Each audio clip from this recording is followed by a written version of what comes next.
Olha, nessa semana muito se debateu sobre a volta das coligações para a eleição de 2022, também o voto impresso, e sobre a possibilidade da ação avançar no Senado. Gentilmente nos atende o senador do PSDB aqui de São Paulo, José Aníbal. Senador, mais uma vez, muito obrigado por estar aqui conosco na Jovem Pan. Bem-vindo.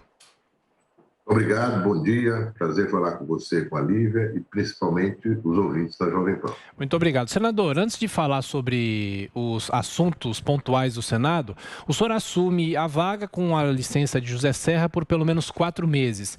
Nesse período, o senhor que já foi senador, tem uma longa experiência política, de que maneira o senhor vai trabalhar nesse período, nesses 4 meses? E claro que tem muito desafio por aí, justamente nessa reta final que todos nós esperamos em relação à pandemia do coronavírus.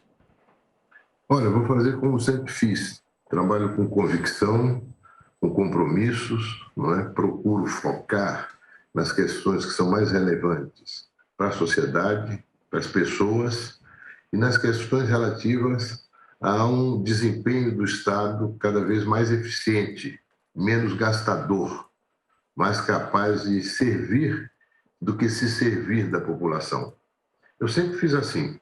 É a minha história política, 5 mandatos de deputado federal e já tive uma passagem no Senado. Agora, o nosso senador José Serra pediu uma licença para fazer uma adequação de tratamento e certamente isso vai ser muito importante para que ele volte em dezembro em plena forma. E enquanto ele não estiver lá, eu vou, primeiro, trabalhar alguns projetos que ele deixou, especialmente um com relação a ferrovias, mas há vários outros. Ainda na quarta-feira, no dia que eu assumi, já pude colaborar para que esse projeto recém-aprovado de quebra de patentes e que foi iniciado pelo Serra, quando ministro da Saúde, propiciando a redução drástica de preços de medicamentos, especialmente para o combate à AIDS, eu consegui, com a colaboração, claro, do relator, na votação final no Senado, reintroduzir no texto uma questão fundamental para que a quebra de patente realmente possa dar o resultado que se almeja em situações de pandemia. Mas vou trabalhar sobre várias outras questões. A questão da educação, sobretudo a qualificação, especialmente dos nossos jovens de 16 a 24 anos. É uma tragédia o Brasil rifar mais uma geração, perder mais uma geração por falta de qualificação. Isso é possível fazer, está ao alcance da mão, sem custos excessivos. Você pode qualificar esses jovens para que eles possam viver essa quarta revolução, robótica, não é? Tudo que nós sabemos aí dessa revolução que introduziu a globalização na comunicação, ao introduzir novos processos produtivos, explora mais amplamente as fronteiras do conhecimento. O fato de termos tido vacina com menos de 6 meses após o surgimento desse vírus é algo extraordinário. Tem a ver também com as tecnologias disponíveis hoje, que os nossos jovens têm que conhecer essas tecnologias para se inserir no mercado de trabalho. Há outras questões muito relevantes sobre as quais eu quero trabalhar, e, sobretudo, a questão política. O Brasil vive um desafio político enorme hoje. Há impactos de toda a natureza sobre o parlamento, inclusive matérias que estão sendo votadas e que eu espero trabalhar fortemente sobre elas, para que elas não sejam apenas uma adequação de circunstâncias, de posições, para beneficiar a representação política, parlamentar, mas que sejam matérias que propiciem que, efetivamente, a sociedade brasileira tenha acesso efetivo ao parlamento, no sentido dela poder avaliar, conhecer o seu representante, avaliar o seu desempenho e poder acompanhar esse desempenho e, finalmente, na eleição seguinte, votar.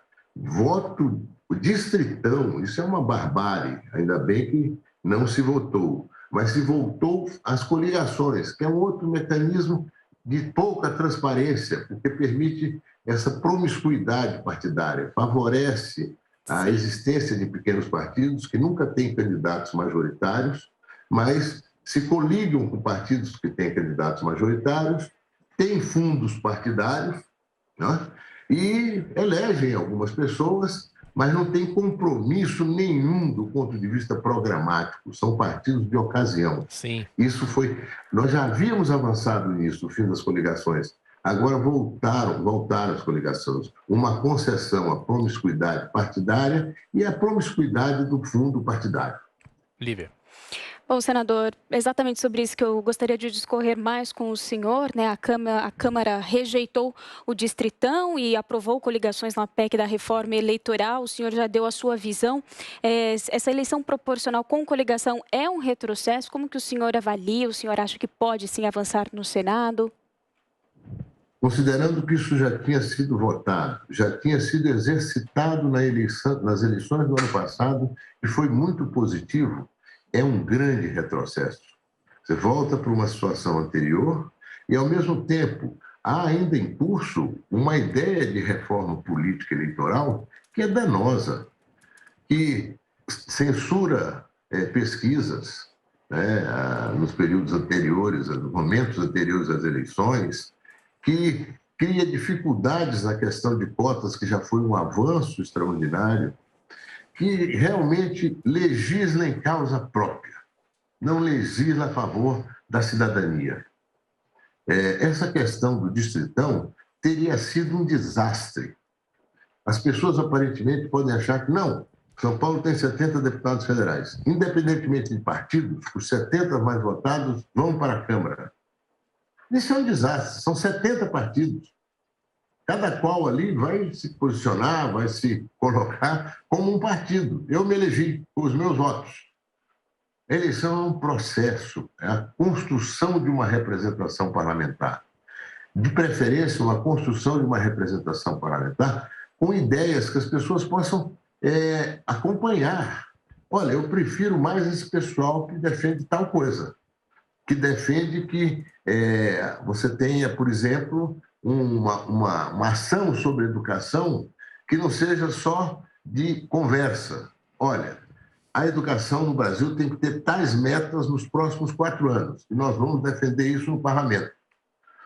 O combate à desigualdade social no Brasil tem que ter tais componentes que deverão ser realmente votados, trabalhados e votados, adotados para os próximos 4 anos. O país tem que ter propósitos, o país não pode continuar como está. A gente vai de um lado para o outro. Olha a votação dessa reforma política. Compara com a votação da Previdência, há 2 anos atrás. Foram meses e meses de debates. Isso aqui, votou um parecer, levou para o plenário, estava votando uma matéria na quarta-feira, de repente o presidente resolveu mudar a questão, não votar mais o distritão, fazer uma negociação, não votar o distritão, votar a volta das coligações.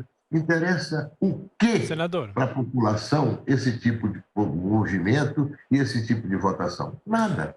Ao parlamento e aos parlamentares exclusivamente. Senador, rapidamente, nosso tempo infelizmente é curto. Eu queria fazer uma última questão para o senhor em relação ao voto impresso. 14 parlamentares deputados do PSDB votaram a favor do voto impresso e, claro, essa discussão na Câmara já se encerra, mas ainda existe uma PEC no Senado que pode ser ressuscitada, apesar do presidente do Senado já dizer que não vai ressuscitar essa PEC. O senhor acha que os parlamentares do PSDB que votaram a favor do voto impresso na Câmara devem ser punidos? Olha, eu acho que eles votaram, de algum modo, a favor da aventura autocrática e ditatorial do atual governante.